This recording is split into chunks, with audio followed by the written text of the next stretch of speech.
Magandang gabi sa ating lahat. Narito ang pinakabagong ulat sa lagay ng panahon ngayong gabi ng Wednesday, April 30, 2025. Ayon sa PAGASA na ang minomonitor nating low pressure area nitong mga nakaraang araw ay tuluyan ng nag-dissipate kaninang alas 2 ng hapon. Samantala, ang Intertropical Convergence Zone, ITCZ, ang nakaapekto sa Mindanao at Palawan. Ang ITCZ ay salubungan ng hangin mula sa Northern at Southern Hemisphere. Sa nalalabing bahagi ng bansa, easterlies o ang mainit na hangin mula sa Pacific Ocean ang siyang dominanteng sistema ng panahon. Para sa Mindanao at Palawan, asahan ang cloudy skies with scattered rains and thunderstorms na dulot ng ITCZ. Sa Metro Manila at iba pang bahagi ng bansa, inaasahan ang fair weather condition kung saan magiging mainit at maalinsangan mula umaga hanggang tanghali. Ngunit sa hapon, posible ang localized thunderstorms. Sa ngayon, wala tayong namomonitor na bagyo o low pressure area sa loob ng Philippine Area of Responsibility. At ang lagay ng panahon bukas, May 1, 2025? Sa Luzon, posibleng magdala pa rin ng pag-ulan ang ITCZ sa Palawan. Sa Metro Manila at nalalabing bahagi ng Luzon, patuloy na fair weather condition ang inaasahan, mainit at maalinsangan sa umaga hanggang tanghali at posibilidad ng localized thunderstorms sa hapon. Ang temperatura bukas sa Metro Manila, inaasahan ang bahagyang mainit na panahon na may temperaturang mula 25 hanggang 36 degrees Celsius. Sa Baguio ay malamig na klima ang mararanasan na nasa pagitan ng 17 hanggang 26 degrees Celsius. Sa Lawag ay posibleng umabot mula 25 hanggang 34 degrees Celsius, habang sa Tuguegarao ay makakaranas ng mas mainit na panahon na may temperaturang mula 25 hanggang 37 degrees Celsius. Sa Legazpi ay inaasahan ang katamtamang init na mula 26 hanggang 32 degrees Celsius. Sa Tagaytay ay malamig sa umaga at bahagyang mainit sa hapon na may temperaturang mula 22 hanggang 33 degrees Celsius. Sa Puerto Princesa ay inaasahan ang banayad na init na mula 26 hanggang 31 degrees Celsius at sa Kalayaan Islands ay posibleng umabot mula 27 hanggang 32 degrees Celsius ang temperatura.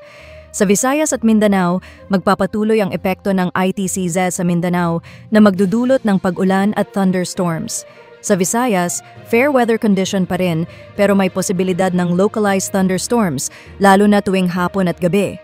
Ang temperatura bukas sa Cebu, inaasahan ang bahagyang maalinsangang panahon na may temperaturang mula 27 hanggang 33 degrees Celsius. Sa Iloilo ay posibleng umabot mula 24 hanggang 34 degrees Celsius, habang sa Tacloban ay makakaranas ng katamtamang init na nasa pagitan ng 26 hanggang 33 degrees Celsius. Sa Cagayan de Oro ay inaasahan ang banayad na init mula 25 hanggang 32 degrees Celsius. Sa Davao naman ay bahagyang mas malamig na may temperaturang mula 25 hanggang 31 degrees Celsius at sa Zamboanga ay maaring umabot mula 24 hanggang 32 degrees Celsius ang temperatura. Sa ating lagay ng karagatan, wala tayong nakataas na gill warning sa alinmang baybaying dagat ng bansa. At sa ating 3-day weather outlook, sa Luzon, sa Metro Manila at Baguio, inaasahan ang partly cloudy to cloudy skies at mga posibilidad ng localized thunderstorms. Sa Legazpi at sa malaking bahagi ng Bicol Region, fair weather condition pa rin hanggang Friday, ngunit sa weekend ay posible na ang scattered rains and thunderstorms. Sa Visayas, sa Metro Cebu, Tacloban at malaking bahagi ng Central at Eastern Visayas, asahan ang pag-uulan mula Friday hanggang Sunday. Sa Iloilo, fair weather pa rin hanggang Friday pero pagsapit ng weekend, posible na ang scattered rains and thunderstorms. Sa Mindanao, sa Metro Davao, posibleng maulan mula Friday hanggang Saturday at mas gaganda ang panahon pagsapit ng Sunday.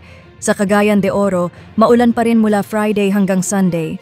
Pinapayuhan ang ating mga kababayan na maging alerto sa posibleng pagbaha at pagguho ng lupa. Sa Zamboanga City, maaliwalas ang panahon mula Friday hanggang Saturday pero posibleng umulan pagdating ng Sunday. Ang temperatura sa Metro Davao, inaasahan ang katamtamang init na may temperaturang mula 25 hanggang 33 degrees Celsius. Sa Cagayan de Oro ay makakaranas ng bahagyang maalinsangang panahon na nasa pagitan ng 25 hanggang 32 degrees Celsius, habang sa Zamboanga City ay posibleng umabot mula 24 hanggang 33 degrees Celsius ang temperatura. At iyan ang ating weather update.